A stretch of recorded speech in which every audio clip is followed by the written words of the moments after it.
നമസ്കാരം, എല്ലാവർക്കും social sphere YouTube ചാനലിലെ മറ്റൊരു എപ്പിസോഡിലേക്ക് സ്വാഗതം.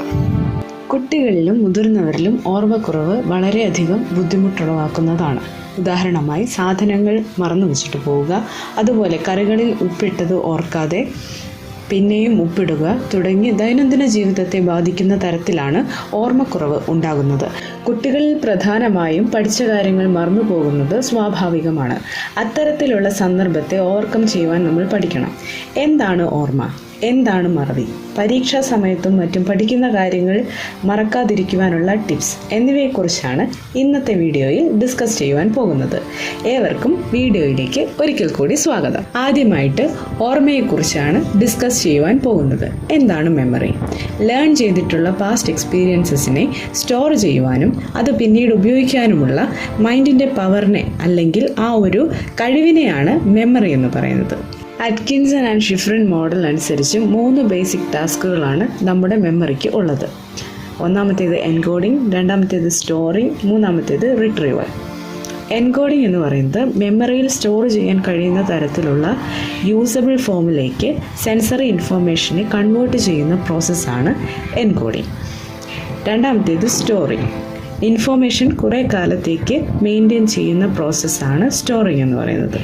മൂന്നാമത്തേത് റിട്രീവൽ. ആവശ്യമുള്ള സമയത്ത് സ്റ്റോർഡ് ആയിട്ടുള്ള ഇൻഫോർമേഷനെ റീകോൾ ചെയ്യുന്ന പ്രോസസ്സാണ് റിട്രീവൽ എന്ന് പറയുന്നത്. മനുഷ്യ മസ്തിഷ്കത്തിൽ ഓർമ്മകൾ പ്രധാനമായും 3 തരത്തിൽ ക്ലാസിഫൈ ചെയ്യപ്പെടുന്നു. ഇവ ഓരോന്നും ദൈർഘ്യം, നിലനിൽപ്പിൻ്റെ സ്വഭാവം, ഉപയോഗം എന്നിവയെ അടിസ്ഥാനമാക്കിയാണ് വേർതിരിക്കപ്പെടുന്നത്. ആദ്യത്തേത് സെൻസറി ഓർമ്മകൾ അല്ലെങ്കിൽ സെൻസറി മെമ്മറി. ഇത് കുറഞ്ഞ സമയത്തേക്ക് മാത്രമേ നിലനിൽക്കുകയുള്ളൂ. നമ്മൾ കേട്ടത്, കണ്ടത്, അതുപോലെയുള്ള ഇന്ദ്രിയങ്ങൾ വഴി ലഭിക്കുന്ന വിവരങ്ങൾ താൽക്കാലികമായി സൂക്ഷിക്കുന്നതാണ് സെൻസറി മെമ്മറിയിൽ പെടുന്നത്. രണ്ടാമത്തേത് ഹ്രസ്വകാല ഓർമ്മകൾ അല്ലെങ്കിൽ ഷോർട്ട് ടേം മെമ്മറി എന്നാണ് പറയുന്നത്. കുറച്ച് സെക്കൻഡുകൾ മുതൽ 1-2 മിനിറ്റുകൾ വരെ നിലനിൽക്കുന്ന ഓർമ്മയാണിത്. സാധാരണയായി ഒരാൾക്ക് 5 മുതൽ 9 വരെയുള്ള വിവരങ്ങൾ ഒരേ സമയം മനസ്സിൽ സൂക്ഷിക്കാൻ കഴിയും. അതിനെ 7+or-2 റൂൾ എന്നും പറയാറുണ്ട്. ഉദാഹരണമായിട്ട് ഫോൺ നമ്പർ കേട്ട ഉടനെ ടൈപ്പ് ചെയ്യുന്നത്, പരീക്ഷയ്ക്ക് മുമ്പ് കുറച്ച് കാര്യങ്ങൾ പഠിച്ചു വെക്കുന്നത്, ഇതെല്ലാം ഷോർട്ട് ടേം മെമ്മറിയുടെ എക്സാമ്പിൾസ് ആണ്. മൂന്നാമത്തേത് ദീർഘകാല ഓർമ്മ അല്ലെങ്കിൽ ലോങ് ടേം മെമ്മറിയാണ്. വർഷങ്ങൾക്കിപ്പുറം പോലും നിലനിൽക്കാവുന്ന ഓർമ്മകളാണിത്.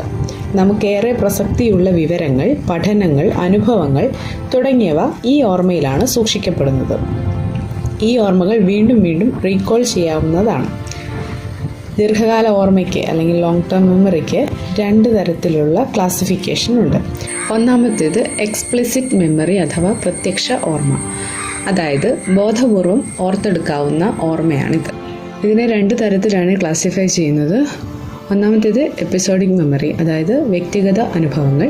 രണ്ടാമത്തേത് സെമാൻറ്റിക് മെമ്മറി, അതായത് ശാസ്ത്രീയ വിജ്ഞാനങ്ങൾ, വസ്തുതകൾ ഒക്കെയാണ് ഇതിൽ വരുന്നത്. രണ്ടാമത്തേതാണ് ഇംപ്ലിസിറ്റ് മെമ്മറി അഥവാ അപ്രത്യക്ഷ ഓർമ്മ. അറിവില്ലാതെ മനസ്സിലേക്കുള്ള ഓർമ്മയാണിത്.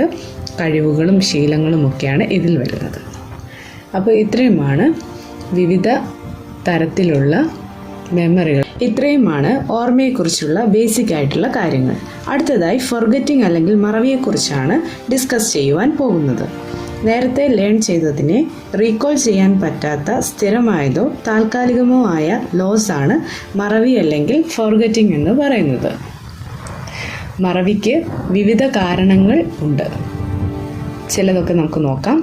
Encoding failure, interference, retrieval failure, cognitive biases and psychological factors. ഇത്രയുമാണ് മറവിക്കുള്ള പ്രധാന കാരണങ്ങളെന്ന് പറയുന്നത്. ഓരോന്നും നമുക്ക് ഡീറ്റെയിൽ ആയിട്ട് ഇനി നോക്കാം. ആദ്യത്തേതാണ് എൻകോഡിംഗ് ഫെയിലിയർ. വിവരങ്ങൾ ശരിയായ രീതിയിൽ ഓർമ്മയിൽ സൂക്ഷിക്കപ്പെടാറില്ലെങ്കിൽ, പ്രത്യേകിച്ച് പഠന സമയത്ത് ആവശ്യമായ ശ്രദ്ധയോ പരിശ്രമമോ നൽകിയില്ലെങ്കിൽ ഓർമ്മയ്ക്കുള്ള എൻകോഡിംഗ് നടക്കാതെ വന്നേക്കാം. അടുത്തതാണ് ഇൻ്റർഫെറൻസ്, അതായത് പുതിയ വിവരം വരുമ്പോൾ പഴയ വിവരങ്ങൾ ഓർത്തെടുക്കാൻ തടസ്സം സൃഷ്ടിക്കുകയും ഓർമ്മക്കുറവിന് കാരണമാവുകയും ചെയ്യാം. ഇതിനെ 2 ആയിട്ട് തിരിക്കുന്നുണ്ട്. ആദ്യത്തേത് റിട്രോ ആക്റ്റീവും രണ്ടാമത്തേത് പ്രോ ആക്റ്റീവും. റിട്രോ ആക്റ്റീവ് എന്നത് പുതിയ വിവരങ്ങൾ വരുമ്പോൾ പഴയ വിവരങ്ങൾ മറന്നു പോകുന്നു. പ്രോ ആക്റ്റീവ് എന്ന് പറയുന്നത് പഴയത് ഉള്ളതുകൊണ്ട് പുതിയ ഇൻഫോർമേഷൻ വരുമ്പോൾ ആ പുതിയ ഇൻഫോർമേഷൻ എന്ത് ചെയ്യുന്നു, ഓർക്കാതെ വരുന്ന അവസ്ഥയാണ്. അടുത്തതായിട്ട് റിട്രീവൽ ഫെയിലിയർ.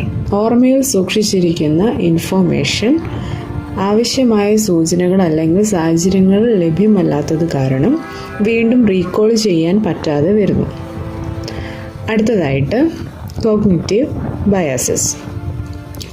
ഒരു വ്യക്തിയുടെ ധാരണകൾ, മുൻ അനുഭവങ്ങൾ, വാദപരമായ ചിന്തകൾ തുടങ്ങിയവ ഓർമ്മകളെ തെറ്റായി തിരിച്ചറിയാൻ ഇടയാക്കുന്നു. അടുത്തതാണ് മാനസിക ഘടകങ്ങൾ അല്ലെങ്കിൽ സൈക്കോളജിക്കൽ ഫാക്ടേഴ്സ്. സമ്മർദ്ദം, ഡിപ്രഷൻ, ഉത്കണ്ഠ എന്നിവ ശരീരത്തിലും മനസ്സിലും പ്രതികൂലമായി പ്രവർത്തിച്ച് ഓർമ്മയ്ക്കും ശ്രദ്ധയ്ക്കും തടസ്സം സൃഷ്ടിക്കുന്നു. ഇത്രയുമാണ് മറവിയുടെ പ്രധാന കാരണങ്ങളെന്ന് പറയുന്നത്. പഠിക്കുന്ന കാര്യങ്ങൾ ഓർമ്മിക്കാനുള്ള ചില ടിപ്സിനെ കുറിച്ചാണ് ഇനി നമ്മൾ ഡിസ്കസ് ചെയ്യാൻ പോകുന്നത്. പഠിക്കുവാൻ വേണ്ടിയിട്ട് ഇഫക്റ്റീവായിട്ടുള്ള മെമ്മറൈസേഷൻ ടെക്നിക്സ് ഏതൊക്കെയാണെന്ന് നമുക്കിനി നോക്കാം.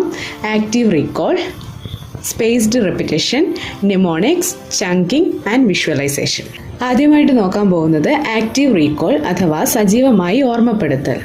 അതായത് പാഠം വായിച്ച് മനസ്സിലാക്കുക മാത്രമല്ല, ഓർമ്മയിൽ നിന്ന് അതിനെ റീകോൾ ചെയ്ത് എഴുതുകയോ പറയുകയോ ചെയ്യുക.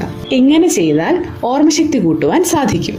അടുത്തതായി സ്പേസ്ഡ് റെപ്പിറ്റേഷൻ അഥവാ അന്തരം വെച്ച് ആവർത്തിക്കൽ. പഠിച്ച കാര്യങ്ങൾ ഇടവിട്ട സമയങ്ങളിൽ ആവർത്തിക്കുമ്പോൾ ഓർമ്മ ദീർഘകാലം നിലനിൽക്കും. അടുത്ത ടെക്നിക്കാണ് നിമോണിക്സ്.